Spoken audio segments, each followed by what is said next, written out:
Hi guys, ഇന്ന് ഞാൻ വന്നിരിക്കുന്നത് ഒരു ട്രാവൽ വ്ളോഗ് അല്ലെങ്കിൽ ഒരു എയറോപ്ലെയിൻ വ്ളോഗ് അല്ലെങ്കിൽ നിങ്ങൾക്കിതിനെ എയർ വ്ളോഗ് എന്നൊക്കെ വിളിക്കാം. സാധാരണ ആൾക്കാർ ട്രാവൽ വ്ളോഗ് എടുക്കുന്ന പോലെ ഞാൻ അത് കണ്ടു, ഞാൻ ഇവിടെ പോയപ്പോൾ ഇത് കണ്ടു, അങ്ങനെയൊന്നും പറഞ്ഞ് ആൾക്കാരെ വെറുപ്പിക്കാൻ ഞാൻ ഉദ്ദേശിക്കുന്നില്ല. ഞാൻ ഉദ്ദേശിക്കുന്നത് ഇതിൽ നിങ്ങൾക്കൊരു എയറോപ്ലെയിൻ്റെ ഡിഫറെൻറ്റ് ആസ്പെക്ട്സ്, അത് ഫ്ലൈ ചെയ്യുന്നതിൻ്റെ ഡിഫറെൻറ്റ് ടെക്നിക്കൽ വശങ്ങൾ, അതുപോലെ തന്നെ പിന്നെ ഒരു പൈലറ്റിൻ്റെ different point of view, thinking of view, അങ്ങനെയൊക്കെ പറയാം നമുക്ക്. അതുപോലെ തന്നെ നമ്മുടെ കണ്ണൂർ ജില്ലയുടെ ഡിഫറെൻ്റ് ആയിട്ടുള്ള എയർ വീഡിയോ ഷോട്ട്സ്, അതുപോലെ തന്നെ അതുപോലെ നമ്മുടെ കണ്ണൂർ എയർപോർട്ടിൽ മുതൽ നമ്മുടെ നാട്ടിലേക്കുള്ള യാത്രയുടെ വിവരണം. It's like more than entertainment and knowledge video. So everyone welcome to the new vlog.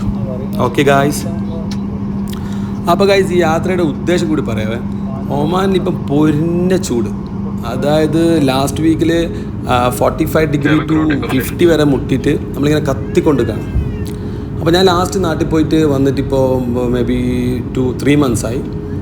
അപ്പോൾ 3 മാസം നമ്മളെ ബോഡി നമ്മൾ നല്ലോണം വെയിലത്തിട്ട് കരിച്ച് കഴിഞ്ഞാൽ നമ്മളെ ബോഡിയോട് നമ്മളൊരു നീതി പുലർത്തണം. അപ്പോൾ ലൈക്ക് കുറച്ച് ഒരു 10 to 20 ഡേയ്സ് നമ്മൾ നല്ലോണം മയെല്ലാം കൊണ്ട് ബോഡി ഒന്ന് തണുപ്പിച്ചെടുത്തിട്ട് വീണ്ടും ഒരു 2-3 മാസത്തേക്ക് നമ്മുടെ ബോഡിയെ നമ്മൾ വീണ്ടും പോയി കൊണ്ടുവന്നതിൻ്റെ മുമ്പായിട്ട് ഒരു ഫണ്ണ് കൊടുക്കുക. ഇതെല്ലാവരും ചെയ്യേണ്ട ഒരു പ്രോസസ്സാണ്. എന്നാൽ മാത്രമേ നമുക്ക് ഈ കണ്ടിന്യൂസ് ആയിട്ടുള്ള മാരത്തൺ റണ്ണിൽ, ഈ റേസിൽ നമുക്ക് കണ്ടിന്യൂസ് ആയിട്ട് ഒരു പേസ് നിലനിർത്തണമെങ്കിൽ we have to follow a kind of short break and work schedule. എന്നാൽ മാത്രമേ ഒരു ബാലൻസ്ഡ് ആയിട്ടുള്ള സംഭവം നമുക്ക് കിട്ടും. ഗൈസ്, എൻ്റെ ഇത് 147ാമത്തെ വിമാനയാത്രയാണ്. പക്ഷെ ഇപ്പോൾ എനിക്ക് മേലെ പൊന്തുമ്പോൾ കുടലിൽ നിന്നൊരു തീ കത്തലും കൈൻഡ് ഓഫ് പാനിക് സിറ്റുവേഷൻ ഉണ്ടാകും. കാരണം എന്താണെന്ന് വെച്ചാൽ, എൻ്റെ കാരണം ഭയങ്കര സിമ്പിൾ. അതിനനുസരിച്ചിട്ട് എന്താണെന്ന് വെച്ചാൽ, ഈ എയറോപ്ലെയിൻ ഓടിക്കുന്നത് പൈലറ്റ് എന്ന് പറഞ്ഞ ഒരു ഹ്യൂമൻ ബീയിങ് ആണ്, അല്ലേ? എൻ്റെ ഒരു കൺസെപ്റ്റിൽ വേൾഡിൽ ഏറ്റവും കോംപ്ലക്സ് ആയിട്ടുള്ള മെഷീൻ എന്താ അറിയോ? That is human being. അപ്പോൾ മനുഷ്യനാണ് ലോകത്തിലെ ഏറ്റവും സങ്കുചിതമായ മെഷീൻ. അതിൻ്റെ മീറ്ററുകൾ എങ്ങനെ, ഏത് സമയത്ത് എങ്ങനെ പ്രവർത്തിക്കുന്നു, ഏതെല്ലാം തരത്തിൽ മൈൻഡിന് ഡീവിയേഷൻ സംഭവിക്കുന്നു, എന്ത് സംഭവിക്കുന്നു, എങ്ങനെ സംഭവിക്കുന്നു, ഏത് സ്വിച്ച് ഇട്ട് പോകുന്നു, ഓഫാക്കി പോകും, ഓണാക്കി പോകും, നമുക്കറിയില്ല. ഫസ്റ്റ് നമ്മൾ ചെയ്യേണ്ടത് നല്ലോണം പ്രാർത്ഥിക്കുക ദൈവത്തോട്, നമുക്ക് വേണ്ടി, നമ്മുടെ ചുറ്റുമുള്ള ആൾക്കാർക്ക് വേണ്ടിയും, ഈ വാഹനം ഓടിക്കുന്ന പൈലറ്റിൻ്റെ നല്ല ബുദ്ധിക്കും ആരോഗ്യത്തിനും വേണ്ടി പ്രാർത്ഥിച്ചതിന് ശേഷം മാത്രമേ നമ്മളൊരു യാത്ര തുടങ്ങാൻ പാടുള്ളൂ. പിന്നെ ഈ താഴെ കണ്ണു പൂട്ടി തുറക്കുമ്പോഴത്തേക്ക് കണ്ണൂരെത്തിന് ഞാൻ ഒന്ന് ഉറങ്ങിയിന്. ഉറങ്ങി എണീക്കുമ്പോൾ തന്നെ താഴത്ത് പച്ചപ്പ് കണ്ടപ്പോൾ മനസ്സിലായി നമ്മുടെ നാടെത്തിന്ന്. അപ്പോൾ ഈ താഴത്ത് ഇങ്ങനെ പോകുമ്പോൾ നിങ്ങൾക്കൊരു ഇത് കാണാം, ഒരു പാമ്പ് പോകുന്ന പോലെ സാധനം കാണാം. ഞാനിത് സത്യം പറയാൻ വെച്ചാൽ നോട്ട് ചെയ്യാൻ തുടങ്ങിയിട്ട് കുറച്ചായി. ഇത് എന്താണെന്ന് അറിയുന്ന ആൾക്കാരുണ്ടെങ്കിൽ കമൻറ്റ് ചെയ്യണം. മീൻസ് ലൈക്ക് നമ്മൾ ആമസോൺ കാടുകളിലൊക്കെ ആമസോൺ നദി ഇങ്ങനെ പോകുന്നുണ്ട്, മുറിച്ച് ഒരു പാമ്പിൻ്റെ സ്റ്റൈലിൽ. ആ സ്റ്റൈലിലൊരു സാധനം ഇങ്ങനെ പോകുന്നുണ്ട്. ഇതെന്താ ഐറ്റം എന്നുള്ളത് അറിയുന്ന ആൾക്കാർ, എനിക്ക് കുറച്ച് ഈ മേഖലയിൽ വിവരം കുറവാണ്. അപ്പോൾ എന്താ ആ സാധനം അടിച്ച് പോകുന്ന ഇങ്ങനെ സൈഡിൽ. അപ്പോൾ ഇതെന്താ സാധനം എന്നുള്ളത്, നമ്മളെ കണ്ണൂർ ഇങ്ങനത്തെ ഒരു റിവർ ഉണ്ടോ, ഒരു അരുവി ഉണ്ടോ ഇങ്ങനെ പോകുന്നത്? അപ്പോൾ നമുക്കിതിനെ കറക്റ്റ് പറ്റി ഐഡിയ ഇല്ല. ആ സാധനം ഈ താഴത്തിൽ ഇങ്ങനെ പോകുന്ന തോട് പോലെ ഇങ്ങനെ നീണ്ടു പോകുന്ന അതെന്താ സാധനം എന്നുള്ളത്, മീൻസ് ലൈക്ക് എന്താ അതിൻ്റെ പേര് എന്നുള്ളത് ആരെങ്കിലും കമൻറ്റ് ചെയ്യണം.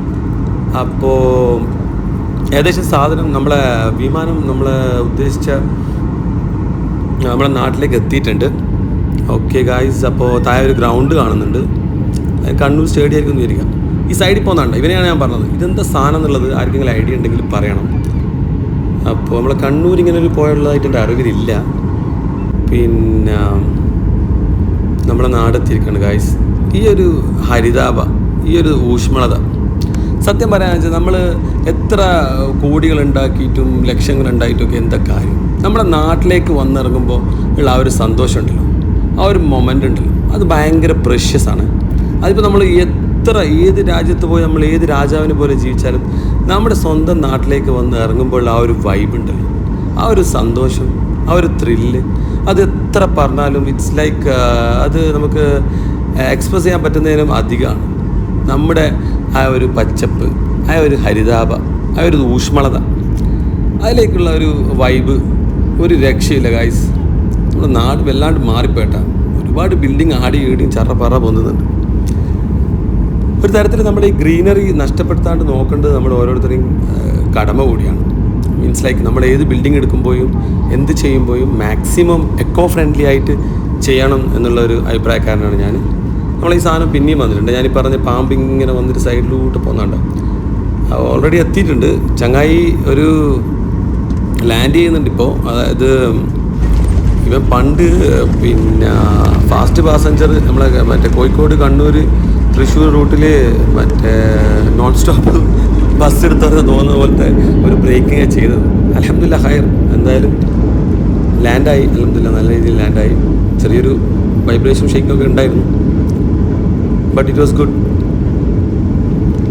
അങ്ങനെ ഞാൻ ചവിട്ടി ഫ്ലാപ്പൊക്കെ പൊന്തിച്ച് എയറിനെ റെസിസ്റ്റ് ചെയ്തിട്ട് മെല്ലെ നിർത്തിക്കൊണ്ടിരിക്കുകയാണ്. ഈ ബ്രേക്ക് ഇത് വിമാനം ഇവിടെ ഗ്രൗണ്ടിൽ എത്തുന്നതിൻ്റെ മുമ്പ്, കണ്ണൂർ എത്തുന്നതിൻ്റെ മുമ്പ് എനിക്ക് ചില ആ ടീംസുകൾ മൊത്തം ബാഗെല്ലാം എടുത്തിട്ട് മറ്റേ റഷ് ഔട്ട് ചെയ്തിട്ട് എന്തോ മറ്റേ ഇതിൽ കാണുന്നത് നെക്സ്റ്റ് ലുലുലല്ലോ 1 hour സെയിൽ ഇടുന്ന പോലെ അടിച്ചങ്ങ് ഇറങ്ങുന്നതാണ്. അതെന്തിനാണെന്ന് മനസ്സിലായില്ല. നമുക്ക് സന്തോഷം ഉണ്ടാവും, എല്ലാവർക്കും നമ്മുടെ നാട്ടിലെത്തി നമ്മളെ ഇഷ്ടപ്പെട്ട ആൾക്കാരൊക്കെ പുറത്ത് വെയിറ്റ് ചെയ്യുന്നുണ്ട്. Okay, it's okay. ബട്ട് അപ്പം നമ്മൾ കുറച്ച് കാമായിട്ട് നിന്നതിന് ഒരു ക്യൂ ഫോളോ ചെയ്ത് എല്ലാവർക്കും എളുപ്പത്തിൽ ഇറങ്ങാൻ പറ്റും. എന്താണെന്ന് എനിക്കിതുവരെ മനസ്സിലാകാത്തൊരു സംഭവം അത്. ഞാൻ ചെയ്യാറില്ല. ഞാൻ ഒരിക്കലും ആ സീറ്റിലിരുന്ന് കാമായി എല്ലാവരും പോയിട്ട് ലാസ്റ്റ് പോകാന്നുള്ളൊരു മെൻറ്റാലിറ്റിയാണ്. അങ്ങനെ ഞാൻ നിൽക്കാറ്. എല്ലാവരും അങ്ങനെ ചെയ്യണമെന്നല്ല, ഒരു ക്യൂ ഫോളോ ചെയ്യുകയാണെങ്കിൽ ആ ഒരു സുഖം ഉണ്ടാവില്ല. അതുപോലെ ഈ കണ്ണൂർ എയർപോർട്ടിൽ ഇറങ്ങിക്കഴിഞ്ഞാൽ ഈ ഇത് കണ്ട ഒരു തടിച്ചൊരു തൂണുമ്പിൽ കറുത്ത കളറിൽ അത് വാച്ച് ടവറാണോ അല്ലെങ്കിൽ മറ്റേ വെള്ളത്തിൻ്റെ ടാങ്കാണോ ഇന്ന സാധനം മനസ്സിലായില്ല. അതും അറിയുന്ന ആൾക്കാർ ടെക്നിക്കൽ വിദഗ്ധരുണ്ടെങ്കിൽ പറയുക. നമ്മളെ അറിവിലുള്ള കാര്യങ്ങൾ ഇങ്ങനെ ഷെയർ ചെയ്യുകയാണ്. അങ്ങനെ ഇറങ്ങി മെല്ലെ സ്ലൈഡ് ചെയ്തിട്ട് നമ്മൾ അറ്റത്തേക്ക് നമ്മളെ വാക്കിംഗ് ബ്രിഡ്ജ് വരുന്ന സ്ഥലത്തേക്ക് പാർക്ക് ചെയ്യാൻ പോവാണ് ചങ്ങായി. അപ്പോൾ ഞാൻ ചിന്തിച്ച വേറൊരു കാര്യമാണ്, നമ്മൾ പിന്നെ ഈ കേരളത്തിലുള്ള ആൾക്കാർ എത്ര ഭാഗ്യവാന്മാരാണെന്നറിയോ. മീൻസ് ലൈക്ക് നമുക്ക് പിന്നെ ആ കിട്ടിക്കുന്ന facilities is more than a common നോർമലായിട്ടുള്ള മറ്റ് രാജ്യക്കാർക്ക് കിട്ടുന്നതിനെക്കാട്ടി നല്ലൊരു ഫെസിലിറ്റി നമുക്ക് കിട്ടിയിരിക്കുന്നത്. എന്താണെന്ന് വെച്ചാൽ ഇപ്പോൾ ഒമാൻ തന്നെ പറയുകയാണെങ്കിൽ കേരളത്തിനെക്കാട്ടി നമുക്ക് കമ്പയർ ചെയ്യാൻ പറ്റില്ല. Kerala is A state and Oman is A country. എന്നാലും പറയുകയാണെങ്കിൽ ഒമാനിൽ നമുക്ക് പറയുകയാണെങ്കിൽ ഒരു ഇൻ്റർനാഷണൽ എയർപോർട്ടും 1-2 ഡൊമസ്റ്റിക് എയർപോർട്ടും ഉണ്ടാവും. നമ്മൾ കേരളം ചെറുതാണെങ്കിലും ഡെൻസ് പോപ്പുലേഷൻ ആണെങ്കിൽ കൂടിയും നമുക്ക് പറയാം ഇറ്റ്സ് ലൈക്ക് നമുക്ക് 3 ഇൻ്റർനാഷണൽ എയർപോർട്ട് അല്ലേ. ശരിക്കും ഭാഗ്യമല്ലേ.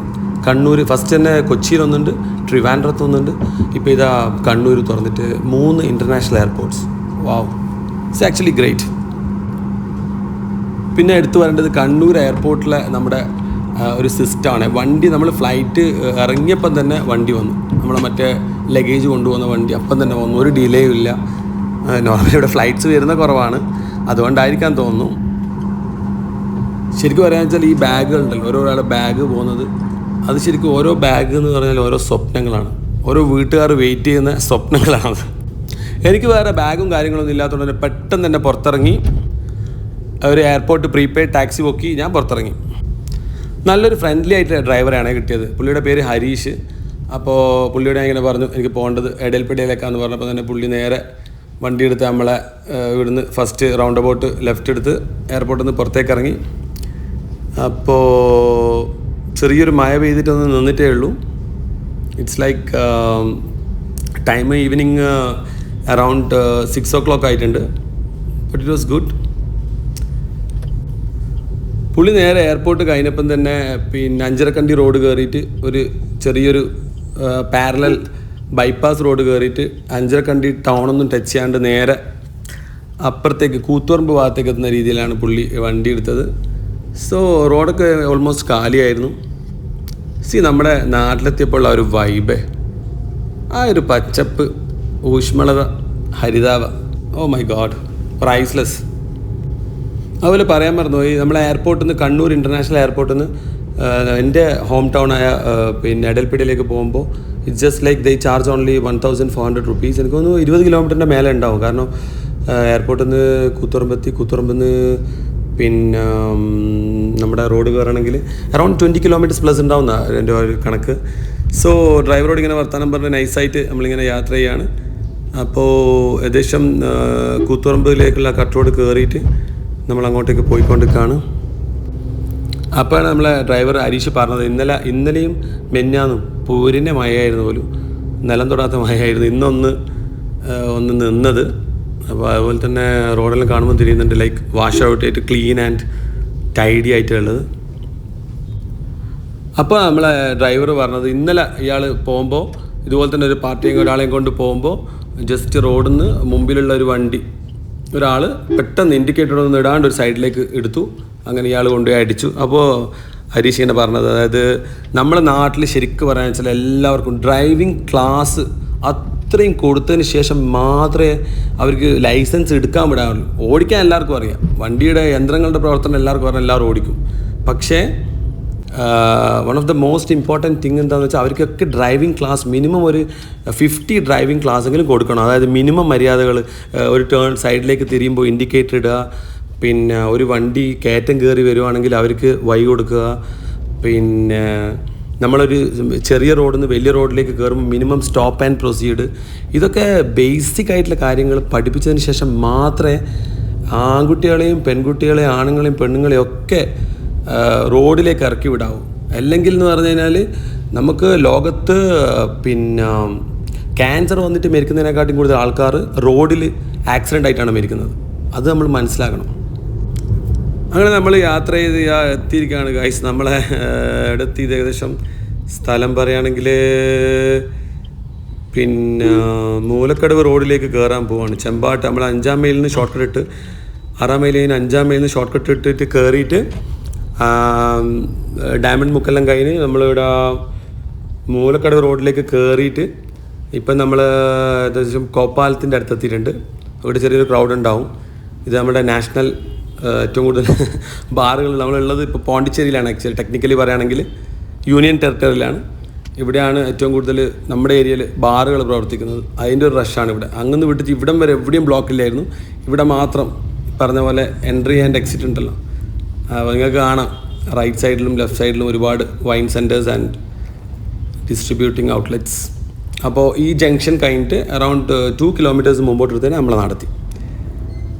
ഇവിടുന്ന് നേരെ വന്നിട്ട് നമ്മളിത് എത്തുന്നത് ജംഗ്ഷനിലേക്കാണ്. ജംഗ്ഷന് ലെഫ്റ്റ് എടുത്തു കഴിഞ്ഞാൽ റൈറ്റ് സൈഡിൽ പോലീസ് സ്റ്റേഷൻ, എന്നിട്ട് ലെഫ്റ്റ് എടുത്തു കഴിഞ്ഞാൽ നമ്മൾ എടൽപ്പിട റോഡിലേക്ക് കയറാണ്. ഓക്കെ, ഇപ്പോൾ എടൽപ്പിട റോഡിലേക്ക് കയറി കഴിഞ്ഞാൽ ജസ്റ്റ് അവിടുന്ന് ലെഫ്റ്റ് എടുത്തു കഴിഞ്ഞാൽ അറൗണ്ട് 1 ടേണിങ് ഫിനിഷ് നമ്മളെ വീടെത്തി. നമ്മുടെ നാടിൻ്റെ പ്രത്യേകത എന്താണെന്ന് വെച്ചാൽ നമ്മുടെ ജസ്റ്റ് നമ്മൾ നിൽക്കുന്നത് മാഹി, നമ്മുടെ ഒരു ഭാഗത്ത് റൈറ്റ് സൈഡിൽ നമ്മളെ വീടിൻ്റെ കുറച്ച് മുന്നോട്ടേക്ക് വന്നു കഴിഞ്ഞാൽ ആ ഏരിയ മാഹി ഏരിയയും യൂണിയൻ ടെറിട്ടറിയും. നമ്മൾ നിൽക്കുന്നത് വീട് നിൽക്കുന്ന ഏരിയ ആണെങ്കിൽ it's like one of the like you can say Chokli പഞ്ചായത്തിലെ ഒരു നെടുമ്പ്രം എന്ന് പറഞ്ഞ സ്ഥലമാണ്. അപ്പോൾ it's in the Thalassery municipality തന്നെ വരുന്ന സ്ഥലമാണ്.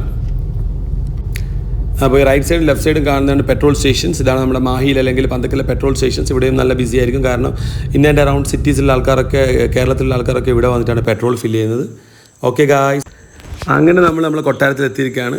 ഓക്കെ, ലൈറ്റെല്ലാം ഓഫാണ്, പുറത്തെ ലൈറ്റൊന്നും ഇട്ടിട്ടില്ല. ഫാദർ പുറത്ത് നിൽക്കുന്നുണ്ട്. ഓൾമോസ്റ്റ് ഡൺ, കയറി. ഓക്കെ, ഇതാണ് മക്കളെ, ഇതിന് വേണ്ടിയിട്ടാണ് അങ്ങ് വന്നത്. നമ്മളെ ഉന്നക്കായ, കട്ട്ലേറ്റ്, പിന്നെ